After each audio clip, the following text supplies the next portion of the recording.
What's going on, everybody? You know who it is. Just starting the second video of this little mini series I'm starting of basically all basically proving false all the fallacies and all the garbage that's out there about vaping, and giving people the actual clear picture of what it is, what it's meant to be used for, and why it's not the Satan spawn that so many people believe it is after, well, thanks to the media, that kind of junk. Now, I'm going to start with a route that most people would think would be kind of odd, and that's going to be just describing the basic anatomy of a vaporizer or vapor device. Now, with all the junk going on, especially with the ones involving chemical content of vapes having, heavy metals, lead, poisonous substances in them, for lack of a better term, the best way to go is to start at the source. So I'm just going to do a ground up explanation of a vape, and if you're already into this and you know enough about coils, resistance, all that stuff, you could probably skip the video. If you want to watch ahead, please do. I mean, helps me with the views. Otherwise, if you've never vaped before, in the sense that you're either smoking right now and considering vaping, or you're a non-smoker, not addicted to nicotine, and you're basically doing this for your own education, which if that's you, way to go, stay tuned. I'm proud of you for getting this far. But it's basically just going to be a rundown of the basics of a vaporizer. So we'll get started. I'll start with something that most people tend to start out with if they get into vaping from a friend or something. That's what they call a cig-alike or vape pen. Now, they have the disposable ones at the gas stations. To me, they're a waste of money, and I don't trust them as much because I don't know what's going into them now. Most vape companies are actually out there because they want to help people move to a healthier lifestyle, and most of the CEOs or the people running the companies or vape shops and whatnot are usually ex-smokers that have made the switch themselves, and all they want to do is help people make the same switch. Now, the main thing to think about with these is, if you look at it, it looks kind of simple. I'm also missing half of it right now. I'll get to that in a second. But this is, I think, a Kanger Tech E3, I think. I got it way back in high school, so we're talking this thing's about, well, shoot, 8 to 10 years old. But all it is basically a lithium-ion battery with threads to attach a tank to and a button to fire it, and you charge it through the threads. Same way to put the tank on. Very simple, very straightforward, and I guess this is the one time I can actually say safe, because this is what they would also call a protected mod. It's got a circuitry chip somewhere in here that basically gets a resistance reading off your tank and compares to your battery, and if it's something that's going to be dangerous, like the tank's not built correctly, there's something wrong with your coil or something like that, you can push this button all you want, it will not fire. It'll just give you a little blink. That means there's something wrong. You need to switch tanks, change out the coil, something like that. But it's very straightforward, very user-friendly, very user-safe. And I can say that with 100% clear conscience because we're not talking about the e-juice, we're talking about the damn battery. I can show you paperwork showing this is 100% safe. Now we're moving on to the tank. Now this is a pretty standard tank. I mean, this is a slightly upgraded version. I got these for work because most of the time these Clearomizer style tanks, which are very simple, are just a cartridge tube for filling your juice and a little wick at the bottom with a single coil, single wick. They're relatively spill proof. I mean, I can have this thing sit upside down in my pocket all day and it will not leak at all. The bigger guys, which I'll show you in probably a different video, maybe later on today, they are pretty leak resistant, but if you leave it in your pocket too long, you forget about it, you'll end up with a nice puddle of e-juice soaked into your pocket. I mean, it smells pretty, but it's not fun to get out.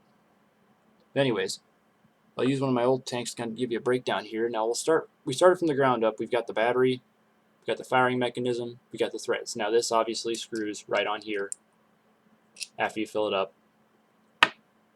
Now if you want to break this down, and this is what's important. This is where they come up with a bunch of those fallacies about chemical content and everything else. The only thing missing out of it that would complete that story is the e-juice, which I'll do in the next video with a side-by-side comparison to standard e-juice and cigarettes as far as what their chemical content is, what fallacies aren't true, obviously by the ingredient list on the bottle, that kind of stuff. But what you got here is you got two pieces.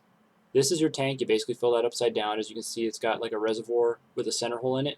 The juice goes around the center, and then this usually has like a metal spike on the top here. It's just a little tube that plugs straight into that channel.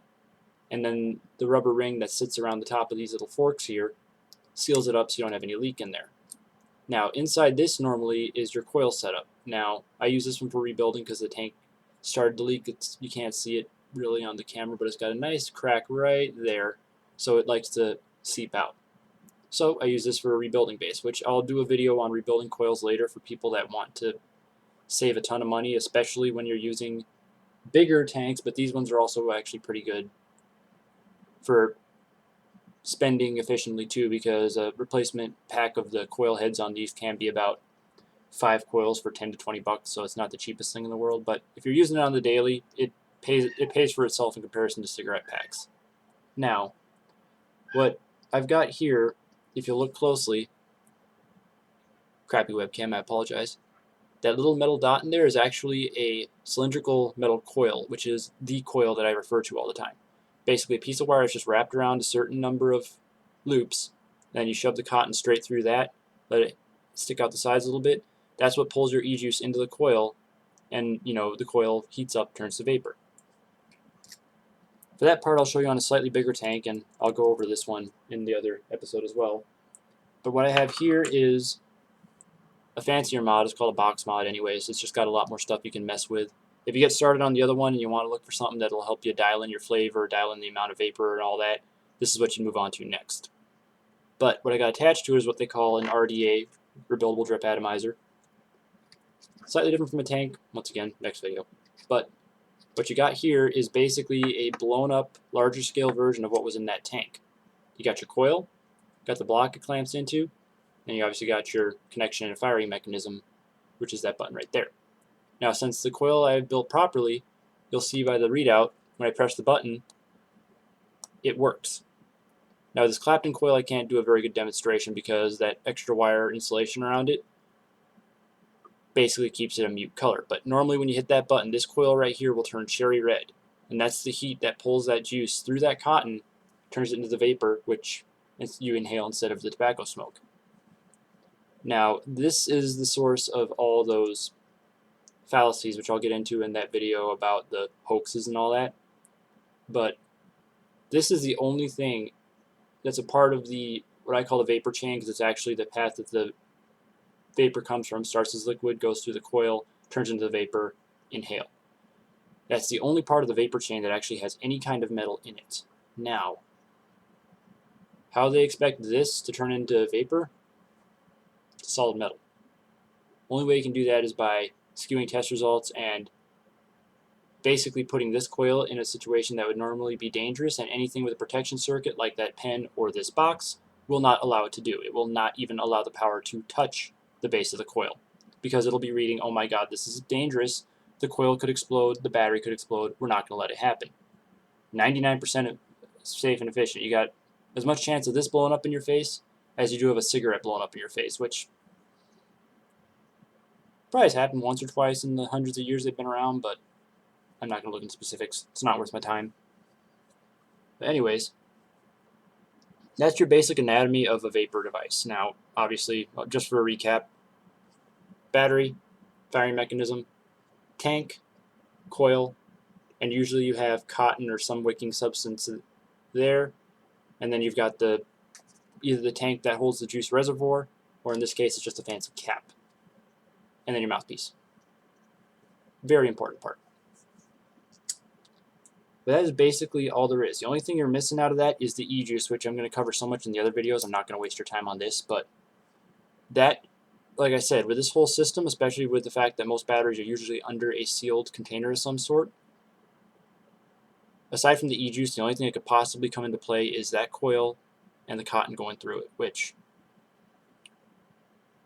it's mind-boggling how far some people are willing to reach to try and use that to their advantage to steer people away from a healthier lifestyle choice than smoking the old combustible tobacco. The main difference that I can say between this and a cigarette, that is the most important thing to remember, is cigarettes have carcinogens. This is carcinogen-free.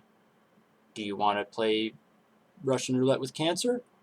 Or would you rather skip that and use something that is less damaging by a lot to quit smoking in a way that is actually feasible and not some sort of weird gum or patch that doesn't solve all of the urges and issues that are with quitting smoking?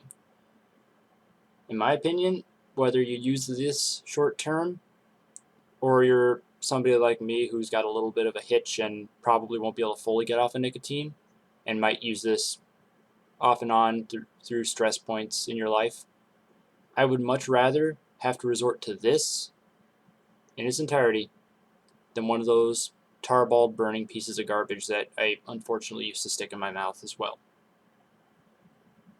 But that's a rant I'm not going to waste your time with because, like I said, I want to try and keep these short and sweet. So that is the anatomy of a vaporizer. If you're interested in more about this, stay tuned for the building on a budget video I'll be releasing soon that shows how I managed to keep this much, much, much cheaper than cigarettes and at the same time make it pretty user friendly. Or if you're into the technical stuff, I'll probably put one out about how I rebuild my coils and how I do my testing, and we'll see where it goes from there. But thank you for watching, and if I haven't driven you nuts or bored you to death yet, stay tuned. Thanks, and good night.